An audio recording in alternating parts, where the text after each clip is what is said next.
What are the barriers that stop you from achieving your goals? It might be success in a job interview. It might be a hot date. It might be you want to join a sporting team. You want to sell a product. You've got a business and you're going to the bank manager or to a venture capitalist to get a deal, and it didn't work out for you. Are there any barriers that stop you from achieving your goals? And of course, if you don't have self-belief, if you don't have self-confidence, if you don't believe in your product or your service, whatever it is that you're selling, then that's going to come across in your presentation, of course. But is it possible that there are some things that could hold you back? You might not know about them, but there's certainly things that other people, particularly people that are my age, there's some things that happen in my era that have never been acceptable. They have become very acceptable now. So I'll give you an example. If you go to a job interview and you've got bitten fingernails or dirty fingernails or your fingernail polish is chipped, there are some people that won't employ you. That's the first thing they look at. Obviously, if you bite your nails, that's a sign that you don't handle stress very well. If you've got chipped fingernail polish, you don't have respect for the way you present yourself. There are some people, if you go to a job interview or a hot date, will first look at your shoes or your toes or your toenails, but shoes in particular. And we have a classic example of a young man who was accepted into our college, but his father said, you can't go to that college unless the people that own the college, that are part of the college, have great shoes, because shoes are a definition of success. So if you've got dirty shoes, scuffed shoes, not well-maintained shoes, then you don't have self-respect. Now, that was just his dad's thing.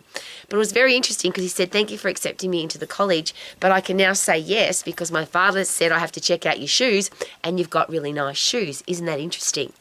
There are some people, particularly from my era again, and that's usually a cultural thing, it might be a religious thing, where they don't trust you if you have a beard, if you have facial hair, or if you have a tattoo, or if you have piercings. Now, that's become very complicated now, particularly for big businesses trying to find great staff, because so many people have beards and piercings and tattoos.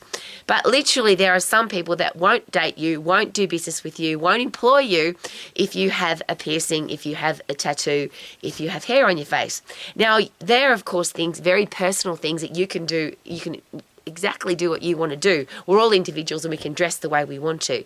But we have to accept the fact that there's consequences for the things that we do, and some people might not be acceptable of us. Now, this one's very controversial, but a lot of business owners have shared with me that they would never employ a smoker and they would never employ somebody that is very overweight. Because to some employers, if you are smoking, it means you've got some health, or you're going to have some health challenges if you haven't got them already. You also need to go and have a cigarette, which means that's got time out of your day that's going to be wasted because you've got to have a cigarette. And of course, if you are not looking after your body, that's a very strong sign of, I don't have self-respect, I don't have self-discipline. Now, whether you agree with that or not, again, I'm talking very confrontational, but because I'm an old lady and because I deal with business owners all the time, I also deal with people who, I can't find a girlfriend, can't find a boyfriend, can't find a relationship.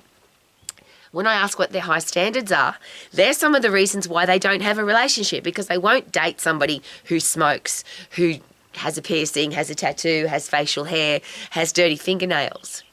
Now, the interesting thing is, and I love this quote, would it be a good idea to make sure that nothing takes away from the message that you want to share with the world? Nothing takes away from who you are. So if there's anything stopping you, and it's interesting because I've just had an experience today where the sun's just setting, and at my house the sun comes through one of my windows very brightly just before the sun sets, and you can see every mark on the window. And I'm sure you've heard that. Some people look at the dirty window and some people look at the beautiful sunset. Whether that's right or wrong, as a human, I have to accept the fact that some people will see a dirty window and some people will see the sunset. Now, the window's a great example for me, because when the sun comes through the window, that's when I clean the window because I can see all the dirty marks. I'm very aware of the dirty window because the sun makes me see it. So rather than get angry or annoyed or blame or get offended because somebody, and just as a side note there, no one's going to tell you, I'm not going to employ you because you've got a tattoo, or I'm not going to employ you because you smoke. They're not going to say that because they're going to get into trouble. As a double side note to that, There are a lot of employers who just won't employ anybody because they're scared of what they're going to find. Because when you have a resume or a CV, what's in there is usually not the truth, or it's an extended version of the truth, or it is an exaggeration of the truth. I'm honest, I'm loyal, I'm well presented, I'm punctual, and then the person's worked there for 2 weeks and they arrive late and they dress badly and they don't follow the systems. That's the experience of a lot of employers. So if you want to make sure that you can sell your product or service, if you go on a hot date, it's going to be a successful hot date. If you go for a job interview, you're going to be successful at that job interview. If you've got a product or service to sell, you'll be able to communicate effectively with the buyer. Is it possible that you should remove all the barriers? So you can say, I'm going to have my tattoo. And of course, there's millions, billions of people now that have tattoos. But if you don't get the job, if you don't achieve the goal, if you don't get accepted into the team, and they're not going to tell you it's the tattoo, just be aware that if you do that to your body, if you pierce your body, tattoo your body, have hair, facial hair, any of the barriers that people have, and I'll use another really interesting example. I've managed health clubs all over the world. 5% of people won't do business or won't go to a gym if it's dirty. Now, you don't know, out of 100 people, that's only 5 people, so it's not very many, but you don't know who they are. So you could lose somebody that refers another 100 people to your health club because the toilet was dirty. Cleanliness is really important. For some people, going to a restaurant or a cafe is a visit to the toilet first. And if the toilet's dirty, they won't have a coffee at that cafe, they won't have a meal at that restaurant, because they think that if the toilet's dirty, then maybe the knives and forks are dirty, maybe the kitchen is dirty, the chef is not very clean, doesn't wash their hands. Again, whether that's right or wrong, or whether you find that offensive or not, is it possible that the world, or everybody has different opinions, has the right to those different opinions, and we have to be aware that there are barriers to our success. So I learnt this the hard way because I have a unique way of dressing. I have a unique way of speaking. I've got my own unique vocabulary. I'm a happy, positive person. And this is very straight down the line. There are people who won't or don't want to be associated with me because I'm happy all the time. And that's a direct quote from people that have been in my life who'll say to me, I can't be friends with you anymore because you're happy all the time and it's too hard to be happy all the time. I know I've got to be positive and optimistic around you and it's too bloody hard. And they leave my life. So there's a thing to consider. Beautiful doggies having a great afternoon because the sun's just setting and it's beautiful. That's what I love about dogs, because they're so real.